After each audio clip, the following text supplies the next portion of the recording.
G'day guys, welcome to the channel. Today I'm doing episode 1 of the watch wind up series, and this is a series where I wind my watches up and talk some yarn in front of the camera. Now, what prompted me to actually start this series was I wind my watches up every night. Now, there's one camp out there that says you shouldn't do it because it wears out the movement, and there's another camp out there that says you shouldn't let your watch sit for too long because it seizes up the fluids. Me, I'm in neither camp. I do it because I don't like seeing the watch run out of power and me having to change the date. I know, first world problems, but also it allows me to appreciate the watches more. Now in this episode, I want to talk about some high horology stuff because a good mate of mine online, Watch It Chat, has actually got me into high horology. And excuse me while I put on my finger condoms, but high horology is the next level beyond, right? For me, when I got into watches, I always thought Rolex was the obtainable pinnacle, and I reached that, I demolished that, outside of the day date, of course. Day date's a later problem, but outside of Rolex, what else is there? You started looking into some high horology pieces, and to me, the high horology world is a wonderful rabbit hole. It's basically like Alice in Wonderland, where you just don't know what you're gonna expect. Now, I went out of my way to actually see a few high horology pieces. And to kick things off, the first watch I actually saw was the Vacheron Constantin Overseas. That was actually one that I was potentially interested in picking up. Now, I ended up seeing the silver dial, and visiting the boutique, I was told that the silver dial was actually going to be discontinued. So this was my last chance to get it, but it was still on the wait list. So I mean, if they're trying to sell me on the last piece ever made of this color, I still have to be on a wait list. It doesn't really make much sense. So I told the bloke, can I actually buy this piece right now? They said, oh, wait list. I'm like, whatever, man. So the Overseas three-hander, it's a beautiful piece. It fits really well. It fits really flat on the wrist. And it's quite nice, actually. You get 2 additional straps with it. The finishing is amazing, and as I mentioned, since it sits flat, it fits underneath the dress cuff relatively well.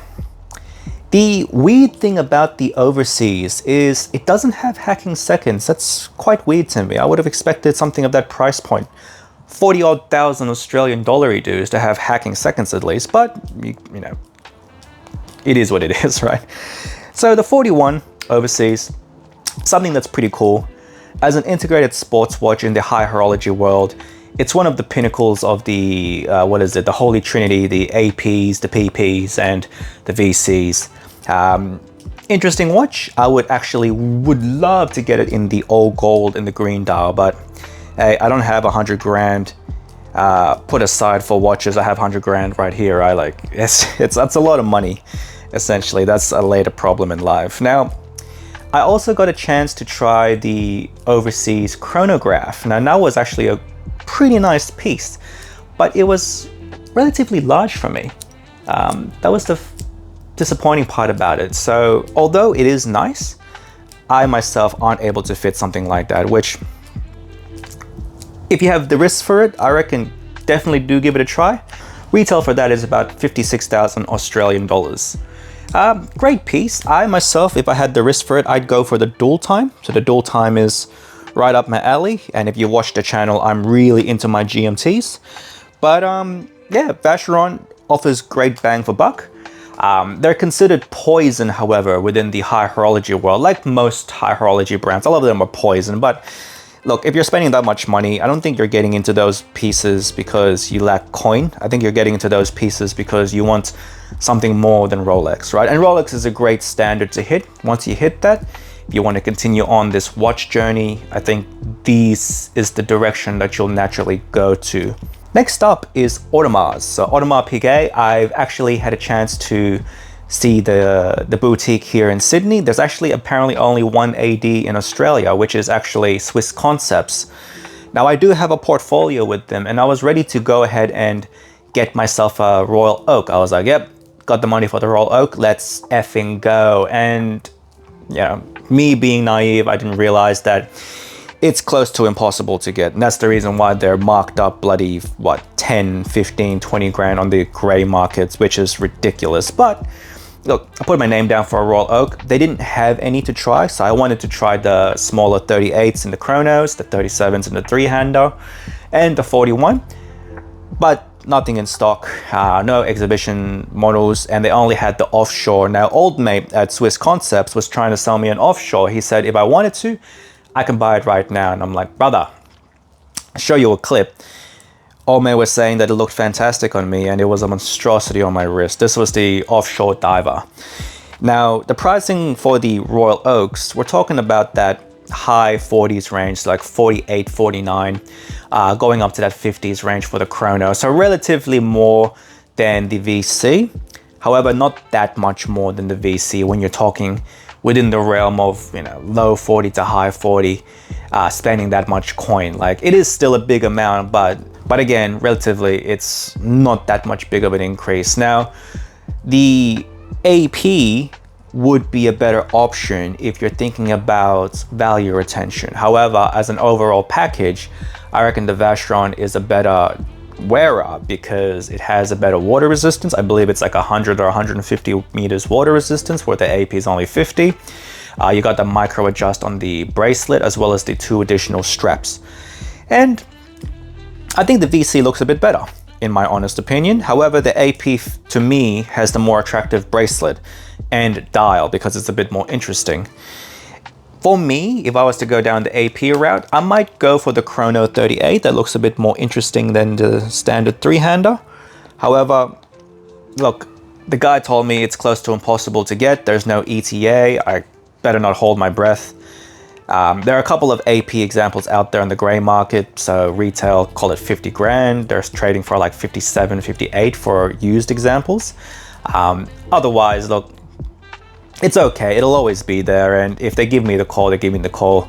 If not, then so be it. Now, the final high horology brand that I actually went to, this was actually by far my favorite, was JLC.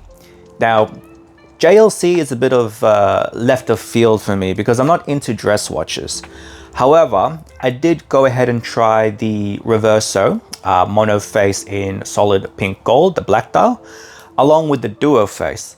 And as soon as the duo face hit my wrist, I fell in love instantly. It was one of those watches where I wore it and it sung to me. The same with the Santos Dual Time and the GMT Master 2.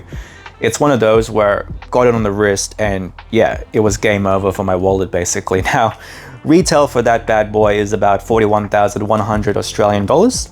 Unlike the APs and VCs of the world, if you go to an authorized dealer, they could give you a significant discount. Now, hot tip for you guys out there, if you're buying a solid gold piece, there's more margin to play with for the ADs. So they're more inclined to give you a bigger discount if you're serious in purchasing.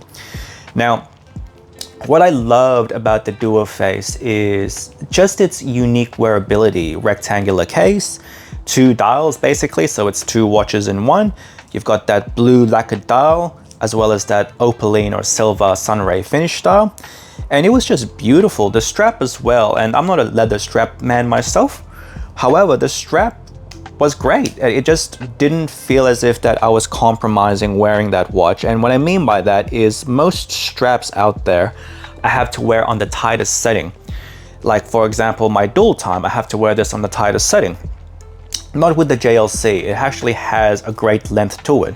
It can fit a lot of smaller wrists out there, and the Dual Time is actually considered the larger option, where the monoface is more of the compact version. The monoface lug to lug is about 45 mil, where the the Duo Face is about that 47 mil lug to lug, and it wears differently because it's a rectangle. However, I like the 47 mil lug to lug on the Duo Face because it has more of a presence. Again, I'm not really a dress watch kind of person, I'm more of a sports watch kind of person. And it has that balance between elegance and masculinity, subtleness yet presence. When I wore it on the wrist, I was like, yeah, you know what? If you know, you know, but given the fact that it's made of solid pink gold, you're gonna know what it is essentially. Again, 2 watches in one. That was by far my favorite high horology piece that I've worn so far. And look, there are other brands out there. Please comment on the section below. Let me know what brands that you would recommend. However, yeah, I think the JLC is gonna do it for me in terms of exploring that world. And shout out to Watch It Chat. Please follow his channel. He has a monster collection. I did a showcase for his collection a couple months back, and his collection is by far the heaviest that I've ever seen. So give him a follow. He has a great video about high horology that I've gotten into, and now that I'm in the rabbit hole, I can thank him for destroying my wallet. But yeah, out of the three, the duo face reverso is the pick for me. But let me know your thoughts, comment down below, and please subscribe if you do enjoy the content. Otherwise, this is episode 1 of, what the fuck is this called? Otherwise, this is episode 1 of the Watch Wind Up, and I'll catch you in the next one. Take care.